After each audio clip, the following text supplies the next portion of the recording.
Hello বন্ধুরা, CGM movie ওয়ার্ল্ডের পক্ষ থেকে তোমাদেরকে আবারও সুস্বাগত।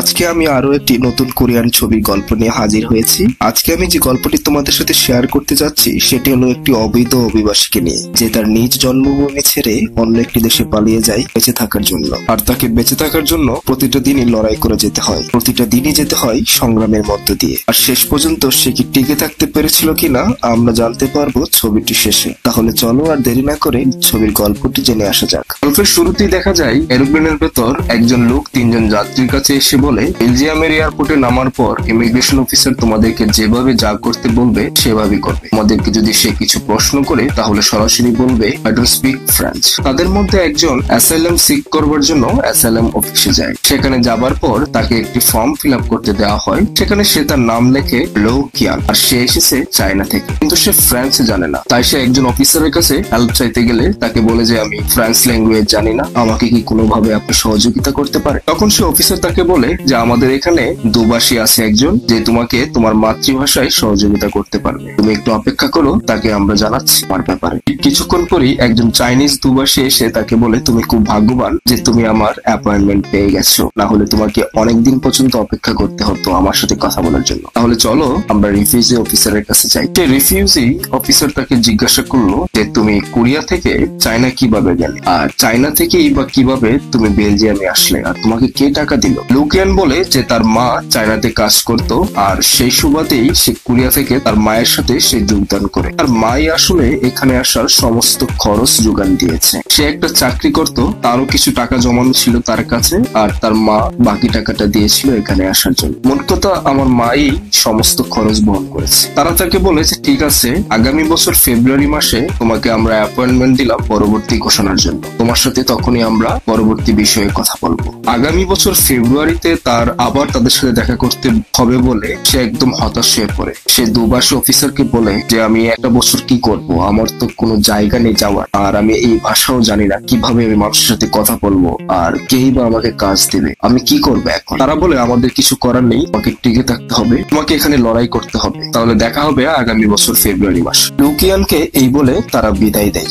লুকিয়ান একে একে রাস্তার মধ্যে ঘুরতে থাকে রাতের বেলায়। সে আসলে জানে না সে কোথায় গিয়ে রাত কাটাবে। হঠাৎ করে সে একটা হোটেলের দেখা পায় যেখানে লেখা ছিল প্রতি রাত্রের জন্য $20 করে দিতে হবে। তার কাছে এটা খুব সস্তা মনে হয়। সে কোনো কিছু না ভেবেই সে হোটেলে উঠে পড়ে। সে যে রুমে উঠে সে রুমে গিয়ে সে দেখে একজন নেশাগ্রস্ত লোক শুয়ে আছে। তাকে দেখে সে তাকে জোর করে তার রুম থেকে বের করে দেয়। সে আসলে বুঝতে পারে না তার সাথে কি হয়েছে। সে অনেকবার তার দরজায় ধাক্কাধাক্কি করার পরেও সে লোকটি তাকে রুমে ঢুকতে দেয় নাই। তাই সে বাধ্য হয়ে দরজার বাইরেই শুয়ে পড়ে। এইভাবে সেদিন রাত্রি সে কোনো মতে কাটায়। পরের দিন থেকে সে ভাবতে থাকে সে আসলে কি করবে। তার কোনো জায়গা নেই, আর কোনো থাকার জায়গা নেই, এমনকি তার হাতে কোনো কাজও নেই। তার কাছে কিছু টাকা ছিল, সেগুলো আস্তে আস্তে ফুরিয়ে যাচ্ছে। একদিন রাত্রিবেলায় সে থাকার জন্য একটা জায়গা খুঁজতে থাকে। হঠাৎ করে সে একটা টয়লেটের দেখা পায়। সে ভাবতে থাকে যে এটাই তার সুযোগ তার রাতগুলো এই টয়লেটে কাটানোর। সে প্রতিদিনই সেই সরকারি টয়লেটে থাকতে শুরু করে। তার খুব কষ্ট হয় শীতের এই রাতগুলোতে টয়লেটের ভিতর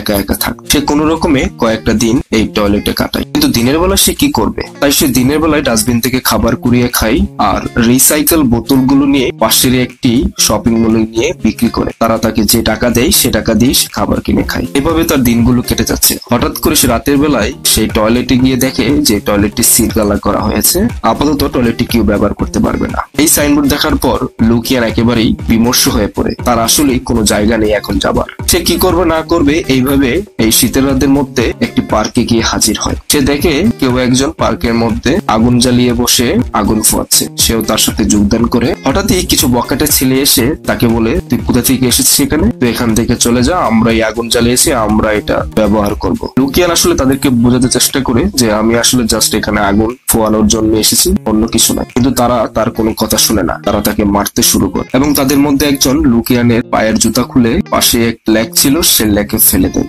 লুকিয়ান কোন রকমে নিজেকে সামলে নেয়। সে যখন উঠে তখন দেখে তার পায়ে জুতা নেই। হঠাৎ করে সে দেখতে পাই লেকের পানিতে তার জুতাটা ভাসতেছে। সে জুতাটা লেকের পানি থেকে তোলার চেষ্টা করতে যায়। হঠাৎই সে পা পিছলে লেকের পানিতে পড়ে যায়। সে একদম ভিজে জুবুটুবু হয়ে যায়। কোনো কিছু না ভেবেই সে দৌড়ে গিয়ে একটা ওয়াশিং মেশিনের দোকানে গিয়ে হাজির হয় কাপড় শুকানোর জন্য। সে কাপড় শুকানোর এক ফাঁকেই প্রচন্ড ক্লান্তিতে ঘুমিয়ে পড়ে। আর এই ফাঁকে একজন পকেটমার তার মানিব্যাগ চুরি করে নিয়ে যায়। লুকিয়ান পুলিশ স্টেশনে গিয়ে সিসি ক্যামেরায় সে রাতে চুরির ঘটনা দেখে আর সে চোরকে শনাক্ত করে। সে পুলিশকে বলে যে আমি পকেটমারকে চিনতে পেরেছি, আমি তাকে ধরিয়ে দেবো তোমাদের কাছে।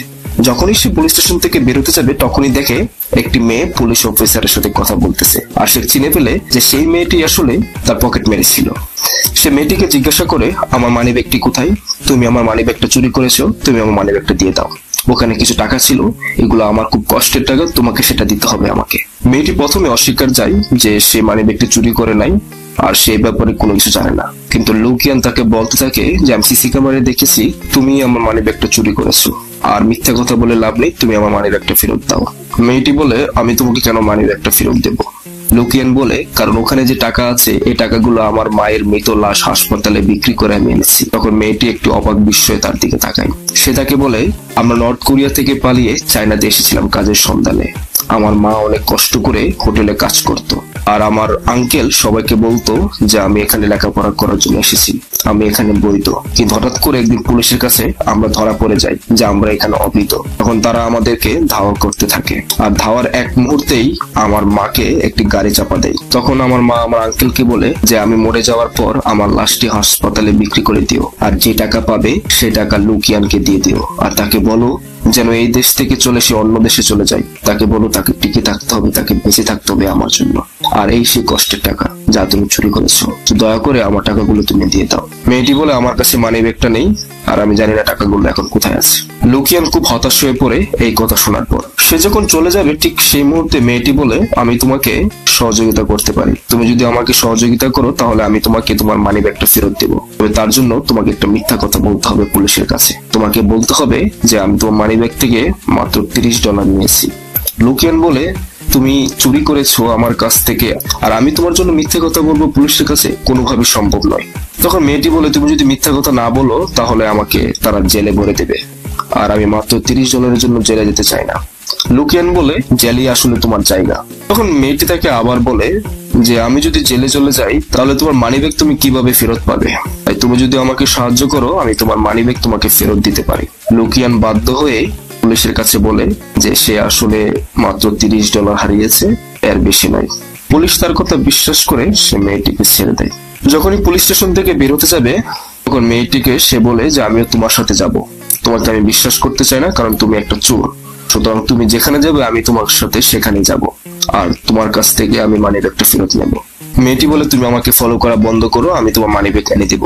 কিন্তু লু ছিল নাছোড়বান্দা, সে তার সাথে ফলো করতে করতে একটি গোপন আস্তানায় গিয়ে হাজির। সেখানে গিয়ে দেখে মেয়েটির সাথে একটা মাফিয়া ডনের কথা হচ্ছে। এই মাফিয়া চক্রটি আসলে লাইভ শুটিং গেমের সাথে জড়িত, আর মেয়েটির নাম হলো মারিয়া।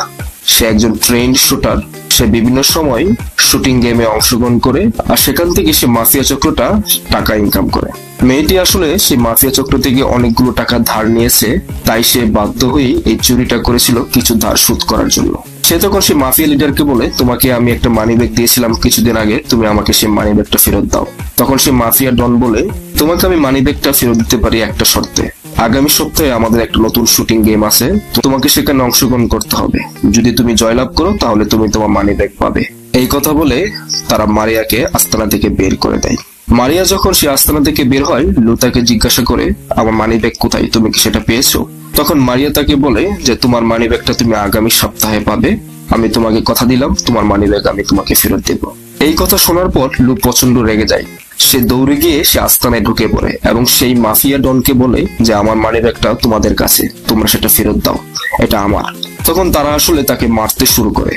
তখন মারিয়া তাকে কোনো রকমে তাদের কাছ থেকে সেভ করে এবং তাকে বলে, তুমি পাগলামি করো না, ওরা তোমাকে মেরে ফেলবে, তোমার মানিব্যাগ তুমি পাবে আগামী সপ্তাহে, আমি তোমাকে কথা দিলাম, এখন চলো এখান থেকে। মারিয়া তাকে সাথে করে তার বাসায় নিয়ে যায়। সেখানে গিয়ে তারা একসাথে রাতের ডিনার করে। খাবারের এক ফাঁকে মারিয়া লুকিয়ানকে জিজ্ঞাসা করে, তুমি এখানে কোথায় থাকো আর তুমি কিভাবে এখানে বেঁচে আসো? লুকিয়ান তাকে বলে, আমার আসলে কোনো থাকার জায়গা নেই, আমি রাস্তায় ঘুরে ফিরি আর ডাস্টবিন থেকে রিসাইকেল বোতল সংগ্রহ করে বিক্রি করে টাকা ইনকাম করি। তখন মারিয়া তাকে লুকিয়ানকে তার বাবার ফোন নাম্বারটা লিখে দিল।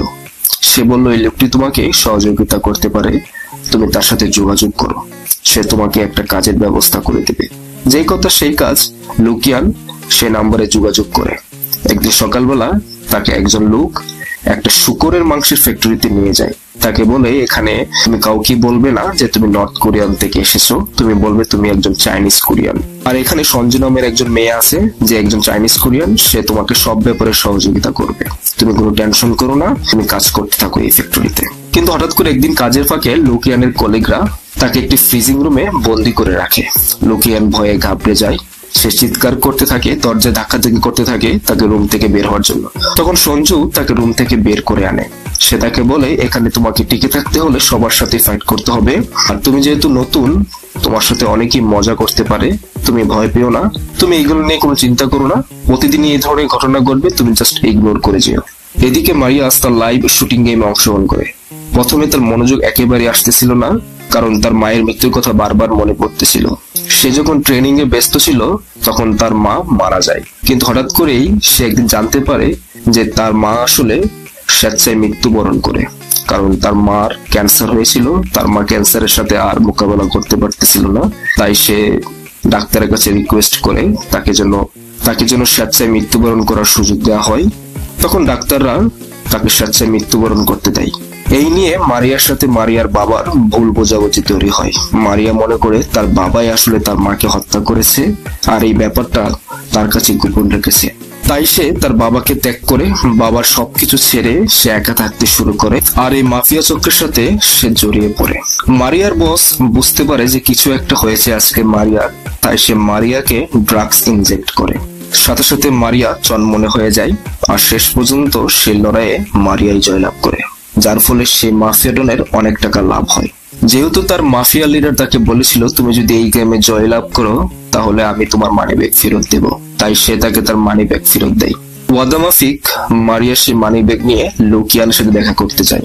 লুকিয়ান তাকে বলে যে তোমাকে অসংখ্য ধন্যবাদ, আমার মানি ব্যাগটা তুমি ফেরত দিয়েছো, যদি কিছু মনে না করো তুমি কি আজকে আমার সাথে রাতে খাওয়া দাওয়া করবে? মারিয়া রাজি হয়ে যায়, কারণ সে ছিল প্রচন্ড ক্ষুধার্ত। লুকিয়ান তাকে নিজ হাতে অনেক কিছু রান্না করে খাওয়ায়। এদিকে লুকিয়ানের সাথে রিফিউজি অফিসারের কথা হয় আর তারা বলে, আমরা অনেক ইনভেস্টিগেশন করেছি তোমার কথার সত্যতা নিয়ে, কিন্তু আমরা আসলে কোনো সত্যতা খুঁজে পাচ্ছি না। তুমি যদি আরো শক্ত কোনো ডকুমেন্টস আমাদেরকে না দিতে পারো তাহলে তোমাকে আমরা এই দেশ থেকে বের করে দেব, তুমি কোনোভাবেই এই দেশে আর লিগ্যাল হতে পারবে না।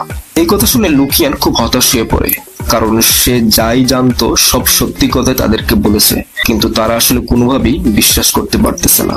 তারা তাকে বলে যে তুমি যে তোমার মায়ের মৃত্যুর কথা বলেছো এবং তুমি তোমার মায়ের মৃত লাশ একটি হসপিটালে বিক্রি করেছো, আমরা সেখানে খোঁজ নিয়েছি এবং তারা অস্বীকার করেছে তারা এই ধরনের কোনো কার্যক্রমই করে নাই এবং তুমি যা বলেছো তা সম্পূর্ণ ভিত্তিহীন, তারা সম্পূর্ণভাবে সবকিছু অস্বীকার করেছে। লুকিয়ান তাকে বোঝানোর চেষ্টা করে যে আমি আসলে তোমাদেরকে সবকিছু সত্য কথা বলেছি আমার মায়ের মৃত্যুর ব্যাপারে, এবং আমার কাছে আমার মায়ের সাথে তোলা একটা ছবি আছে যেটা আমি নর্থ কোরিয়াতে তুলেছিলাম, তোমরা চাইলে এটা প্রমাণ হিসেবে ব্যবহার করতে পারো। তারা বলে ঠিক আছে, আমরা এটা ডকুমেন্টস হিসেবে রাখবো, তবে তোমাকে আরো স্ট্রং ডকুমেন্টস আমাদেরকে দিতে হবে, না হলে তুমি টিকে থাকতে পারবে না এখানে। একদিন ফ্যাক্টরিতে লুকিয়ান কাজের ফাঁকে সঞ্জুকে রিকোয়েস্ট করে, আমার হয়ে তুমি কি আদালতে সাক্ষী দিতে পারবে? তুমি যদি আমার হয়ে একটু আদালতে সাক্ষী দাও তাহলে আমি হয়তো এই দেশে টিকে থাকতে পারি, ওরা হয়তো আমাকে এখানে থাকার অধিকার দিবে, তুমি কি আমাকে কোনোভাবে সহযোগিতা করতে পারো? সঞ্জু এক কথায় রাজি হয়ে যায়। সে বলে, আমি অবশ্যই তোমাকে সহযোগিতা করব, আমি অবশ্যই আদালতে গিয়ে তোমার হয়ে সাক্ষী দিব। লুকিয়ান খুব খুশি হয়ে যায়। আমি যেহেতু তোমার হয়ে আদালতে সাক্ষী দেব, তাহলে এই খুশিতে তুমি আজকে আমাকে মাছ কিনে খাওয়াবে, কারণ প্রতিদিনই শুকরের মাংস খেতে খেতে আমি একদম বিরক্ত হয়ে গেছি। লুকিয়ান তাকে কথা দেয়, ঠিক আছে আজকে আমি মাছ নিয়ে তোমার বাসায় যাব। যেই কথা সেই কাজ, লুকিয়ান মাছের বাজার থেকে মাছ নিয়ে ফিরতেছিল, এমন সময় একজন মাতালের সাথে সে ধাক্কা খায়। সে মাতালের হাত থেকে তার মদের বোতলটা পড়ে যায় এবং সে লুকিয়ানের সাথে মারামারি শুরু করে দেয়। সে লুকিয়ানকে বলে, তোর জন্য আমার মদের বোতলটা ভেঙে গেছে, তুই কে? তুই আমার মদের বোতল কিনে দে, না হলে তোকে আমি শেষ করে ফেলবো। এরকম কথার এক পর্যায়ে লুয়ের সাথে সে ব্যক্তিটির মারামারি শুরু হয়ে যায়। একজন লোক এই মারামারির দৃশ্য ভিডিও ধারণ করে ইন্টারনেটে ছড়িয়ে দেয়। তখনই পুলিশ তাকে এসে ধরে নিয়ে যায়। সেই ভিডিওটি কোনো না কোনো ভাবে মারিয়া দেখতে পায়। মারিয়া দেখে যে লুকিয়ান জেলে বন্দী হয়ে আছে। মারিয়া তার বাবাকে বলে যে আমার একজন ফ্রেন্ড আছে, আজকে জেলে বন্দী আছে, তোমাকে সহযোগিতা করতে হবে যেন আমি জেল থেকে তাকে ফিরিয়ে নিয়ে আসতে পারি। মারিয়ার বাবা তাকে সহযোগিতা করে লুকিয়ানকে জেল থেকে ছাড়িয়ে নিয়ে আসার জন্য। মারিয়ার বাবা লুকিয়ানকে একটা ভিজিটিং কার্ড দেয়। তাকে সে বলে এখানে একজন ভালো উকিলের নাম্বার আছে, তুমি তার সাথে কথা বলতে পারো, সে খুবই ভালো লোক, তোমাকে সে সহযোগিতা করবে এই দেশে লিগ্যাল হওয়ার জন্য।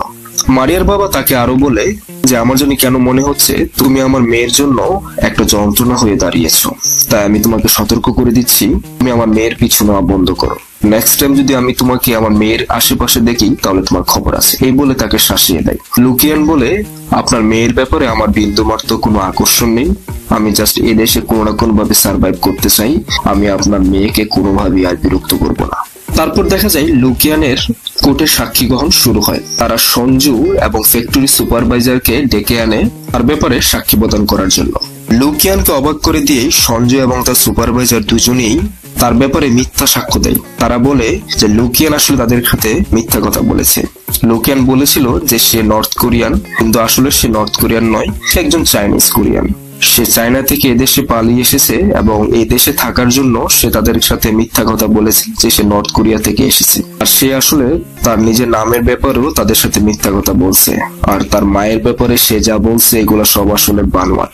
লুকিয়ান নিজের কানকে বিশ্বাস করতে পারছিল না যে তার কলিগরা তার ব্যাপারে এভাবে মিথ্যা কথা বলবে। সে খুব ভেঙে পড়ে। সে বুঝতে পারে তার আর কোনোভাবেই এদেশে থাকা সম্ভব নয়, তারা তাকে এদেশ থেকে বের করে দেবে। লুকিয়ানকে তার শুকরের ফ্যাক্টরি থেকে বের করে দেয়, তার হাতে কোনো কাজ নেই। সে ছোটখাটো রেস্টুরেন্টে কাজ করতে থাকে। হঠাৎ একদিন সে রেস্টুরেন্টে কাজ করতেছিল, তখনই সঞ্জু এসে হাজির।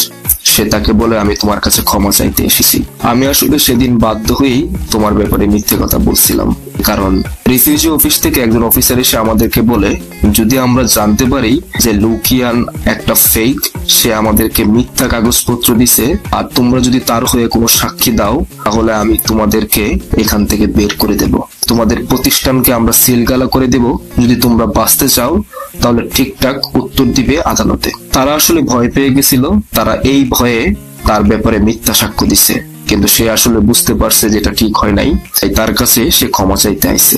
সে তাকে বলে আমার ভিসা আসলে রিনিউ হয় নাই, তাই আমাকেও তারা এই দেশ থেকে বের করে দিতেছে, আমাকে তারা কালকে এই দেশ থেকে বের করে দিবে, আমার হয়তো তোমার সাথে আর কখনোই দেখা হবে না, আমাকে তারা চায়নাতে পাঠিয়ে দিতেছে, আমার মেয়ের অপারেশন কিছুদিন পরেই, তুমি আমাকে ক্ষমা করে দিও লুকিয়ান। এই বলে সে চলে যায়। একদিন লুকিয়ানের উকিল তাকে জানায় যে নতুন করে আমরা আবার কিছু ডকুমেন্ট সাবমিট করব, তোমার ভাগ্য যদি সুপ্রসন্ন হয় তুমি হয়তো এই যাত্রায় বেঁচে যেতে পারো। লুকিয়ান খুশি হয় এবং সে আশায় বুক বাঁধে। আর তখনই লুকিয়ান জানতে পারে যে আজ মারিয়ার মায়ের স্মৃতিস্মরণে তার বাবা একটি শোক সভার আয়োজন করেছে, সেখানে অনেক মানুষ উপস্থিত থাকবে। লুকিয়ান চিন্তা করে এটা একটা সুযোগ মারিয়ার মায়ের প্রতি শ্রদ্ধা নিবেদন করার, তাই সে জলদি ওখানে চলে যায়। তার বাবা তাকে দেখার পর তাকে বলে যে তুমি এখানে কেন এসেছো। সে বলে মারিয়া আমাকে অনেকভাবে হেল্প করেছে, আমি তার মায়ের প্রতি শ্রদ্ধা নিবেদন করতে এসেছি, আমাকে বাধা দিবেন না। মারিয়ার বাবা কিছু বলে না, তাকে বলে ঠিক আছে তুমি যাও। কিছুক্ষণ পরেই অনুষ্ঠান শুরু হয়, মারিয়ার বাবা কথা বলতে শুরু করে। ঠিক তখনই মারিয়া এসে উপস্থিত। মারিয়া এসে চিৎকার চেঁচামেচি করতে থাকে, তার বাবাকে বলতে থাকে তুমি একটা খুনি, তুমি আমার মাকে হত্যা করেছো, তুমি সবার সাথে প্রতারণা করতেছো, ওরা কেউ জানে না যে তুমি একজন মানুষকে হত্যা করে ফেলছো, তোমার সাথে আমার কোনো সম্পর্ক নেই, আমি তোমাকে ঘৃণা করি। বাবাকে সে অকথ্য ভাষায় গালাগালি করতে থাকে, সে সব প্লেট টেবিল ছুঁড়ে ফেলতে শুরু করে। লুকিয়ান তাকে কোনোভাবে শান্ত করে তাকে বলে যে তুমি আর এরকম করো না, তোমার বাবাকে তুমি যথেষ্ট অপমান করেছো, এখান থেকে চলে আসো। তাকে কোনো রকমে বুঝিয়ে শুনিয়ে সে তাকে ফেরত নিয়ে আসে। কিন্তু লুকিয়ান আসলে বুঝতে পারে যে মারিয়া কোনো একটা দুর্ঘটনা ঘটাতে পারে, সে তাই কিছুক্ষণ পরই মারিয়ার বাসায় হাজির। সে জানালা দিয়ে দেখে যে মারিয়া ড্রাগস নিতে যাচ্ছে। তখনই সে কোন রকমের দরজা ভেঙে সে রুমে গিয়ে হাজির। সে দেখে যে একটা লোক তার হাতে ড্রাগস ইনজেক্ট করতেছে। সেই লোকটাকে কোনোভাবে সে ধাক্কা দিয়ে সরিয়ে দেয় এবং সে মারিয়াকে বোঝাতে শুরু করে, তুমি যেটা করতেছো সেটা ঠিক না, তুমি যদি এভাবে ড্রাগস নাও তাহলে তুমি শেষ হয়ে যাবে। মারিয়া আসলে কোনোভাবেই বুঝতেছে না। সে তাকে বলে, আমি নিজেকে শেষ করে দেবো, তুমি এখান থেকে চলে যাও। লুকিয়ান দেখে যে মারিয়া কোনোভাবেই মানতে রাজি নয়। মারিয়ার কাছ থেকেই একটা হিরোইন প্যাকেট নিয়ে সে সেটা খেয়ে ফেলে এবং সাথে সাথে সে অজ্ঞান হয়ে যায়। মারিয়া এই দৃশ্য দেখে একদম ভয় পেয়ে যায়।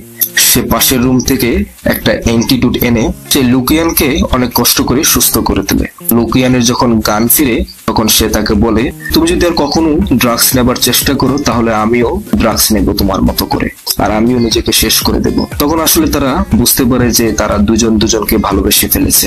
মারিয়ার সাথে লুকিয়ানের গভীর সম্পর্ক শুরু হয়ে যায়। তারা একসাথে একই ছাদের নিচে থাকতে শুরু করে। তারা দুজন মিলে অনেক ভালো মুহূর্ত কাটাতে শুরু করে। আজকে লুকিয়ানের কোর্টের রায়ের দিন। মারিয়া তাকে সুন্দর করে সাজিয়ে দেয়। তাকে বলে, চলো আমরা কোর্টে যাই। কোর্টের কাছাকাছি আসার আগ মুহূর্তে হঠাৎ করে মারিয়ার মোবাইলে একটা ফোন আসে। সে মাফিয়া ডন তাকে বলে, তুমি আমার কাছে অনেকভাবে ঋণী হয়ে আছো। আমার গাড়ি রাস্তার ওপারে দাঁড়ানো, তুমি যদি আমার কথা না শুনো আর আমার সাথে যদি দেখা না করো তাহলে আমি তোমাকে শেষ করে দেব। মারিয়া বুঝতে পারে যে তাকে যেতেই হবে। সে লুকিয়ানকে বলে যে আমার একটা জরুরি কাজ পড়ে গেছে, তুমি কোর্টে যাও, আমি কোর্টের রায় হবার আগেই তোমার সাথে দেখা করবো। কোর্টের ভিতর হিয়ারিং চলাকালীন সময় হঠাৎ করে লুকিয়ানের মনে হলো মারিয়ার কোনো বিপদ হয়েছে। তাই সে কোর্টরুম থেকে দৌড়ে বের হয়ে যায়।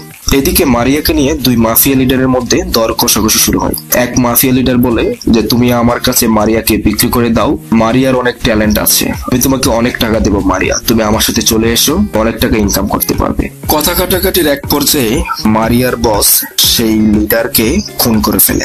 সাথে থাকা অন্যান্য গুন্ডাদেরকেও সে গুলি করে মেরে ফেলে। সে তখন মারিয়াকে বলে যে মারিয়া চলো আমরা নেদারল্যান্ডসে চলে যাই, আমরা ওখানে গিয়ে নতুন করে বিজনেস শুরু করব, তোমাকে এখানে কেউ বাঁচতে দেবে না। যেহেতু আমি তাদের এই লিডারকে খুন করে ফেলেছি তাই তোমাকে ওরা খুঁজে বের করবে, তোমাকে ওরা শেষ করে দেবে, তুমি চলো আমার সাথে নেদারল্যান্ডে, আমরা ওখানে গিয়ে নতুন ভাবে সবকিছু শুরু করব। মারিয়া বলতে থাকে, না আমি তোমার সাথে কোথাও যাবো না, আমি এখানেই থাকবো। তখনই লুকিয়ান সে আস্তানে হাজির হয়। সে মাফিয়া ডনের সাথে মারামারি শুরু করে দেয়। সে মাফিয়া ডন যখন লুকিয়ানকে গুলি করতে যাবে তখনই মারিয়া সে মাফিয়া ডনকে গুলি করে আহত করে ফেলে এবং তারা দুজনেই সেখান থেকে পালিয়ে যায়। আর কিছুক্ষণ পরে দেখা যায় সে মৃত মাফিয়া ডনের সাঙ্গবঙ্গরে এসে হাজির। তারা প্রত্যেককে গুলি করে শেষ করে ফেলে এবং তারা সেই মাফিয়া আসল বসকেও গুলি করে ফেলে। মারিয়ার বাবা এবং লুকিয়ান মারিয়াকে বোঝানোর চেষ্টা করে, তোমার এই দেশে থাকা কোনোভাবে নিরাপদ না, তুমি যদি এই বেলজিয়ামে থাকো তাহলে তোমাকে ওরা বের করে ফেলবে এবং তোমাকে ওরা শেষ করে ফেলবে, তাই সব থেকে ভালো হবে তুমি যদি অন্য একটা দেশে গিয়ে সেটেল হও। মারিয়া কোনোভাবেই বুঝতে রাজি না। সে বলে, আমি তোমাদেরকে ছেড়ে কোথাও যাব না, আমার যদি মরতে হয় আমি এখানে মরবো। লুকিয়ান তাকে অনেকভাবে বোঝানোর চেষ্টা করে। তাকে সে বলে, আমি যদি বেলজিয়ামে থাকার সুযোগ পাই, তারা যদি আমাকে সে অধিকার দেয়, আমাকে সে পারমিট দেয়, তাহলে একদিন আমরা দুজনে আবার মিলিত হব। আমি তোমাকে নিয়ে মাদাগাস্কার যাব, আমি তোমাকে নিয়ে ইউরোপের অনেক দেশে ঘুরবো, তোমাকে আমি কথা দিলাম, তার জন্য তোমাকে আগে বেঁচে থাকতে হবে। মারিয়া শেষ পর্যন্ত রাজি হয়। সে লুকিয়ানকে বলে, আমাদের ভালোবাসার জন্য হলেও আমি বেঁচে থাকবো, কিন্তু তুমি আমাকে কথা দাও তুমি আমার কাছে আবার ফিরে আসবে। লুকিয়ান তাকে বলে, আমি একদিন না একদিন তোমার কাছে আবার ফিরে আসবো, আমরা একসাথে নতুন করে বাঁচবো। এই বলে তারা সবাই মারিয়াকে বিদায় দেয়। মারিয়া বেলজিয়ামের পার্শ্ববর্তী একটা দেশে চলে যায়। গল্পের একদম শেষে দেখা যায় লুকিয়ানকে বেলজিয়াম সরকার এই দেশে থাকার পারমিট দিয়েছে। তারা তাকে এদেশে স্থায়ীভাবে বসবাস করার জন্য সুযোগ দিয়েছে। লুকিয়ান নতুন ভাবে সবকিছু শুরু করে। সে একটা রেস্টুরেন্টে কাজ করতে থাকে। হঠাৎ করেই তার একদিন মনে হয় যে সে অনেক থেকেছে এদেশে, যেহেতু সে এদেশে থাকার পারমিট পেয়েছে তার মানে সে ইউরোপের যে কোনো দেশে যেতে পারে এবং সে যে কোনো দেশে গিয়ে থাকতে পারে। সে মারিয়ার বাবাকে একটা চিঠি লেখে তাকে জানাই, আমি মারিয়াকে খুঁজে বের করার জন্য তার কাছে চলে যাচ্ছি, আপনি আমাদের জন্য দোয়া করবেন। আমি সব ছেড়ে ছুড়ে এই বেলজিয়াম থেকে চলে যাচ্ছি একেবারে মারিয়ার কাছে। ছবির একদমই শেষ দিকে দেখা যায় মারিয়া সকালের রোদে উঠানের মধ্যে কাপড় শুকাচ্ছে। সে হঠাৎ করে তাকিয়ে দেখে একজন লোক তার দিকে তাকিয়ে হাসতেছে। তার চিনতে আর বাকি রইল না যে লোকটি আসলে আর কেউ নয়, তার ভালোবাসার মানুষ লুকিয়ান। সে দৌড়ে গিয়ে তাকে জড়িয়ে ধরে আর এভাবেই তাদের মিলন হয় আর শেষ হয় সুন্দর একটি ভালোবাসার কাহিনী। তাহলে বন্ধুরা, তোমাদের যদি আজকের এই গল্পটি ভালো লেগে থাকে তাহলে অবশ্যই লাইক, শেয়ার এবং সাবস্ক্রাইব করতে ভুলবে না। তাহলে সবাই ভালো থেকো, দেখা হবে নতুন কোনো ছবির গল্প নিয়ে আবার।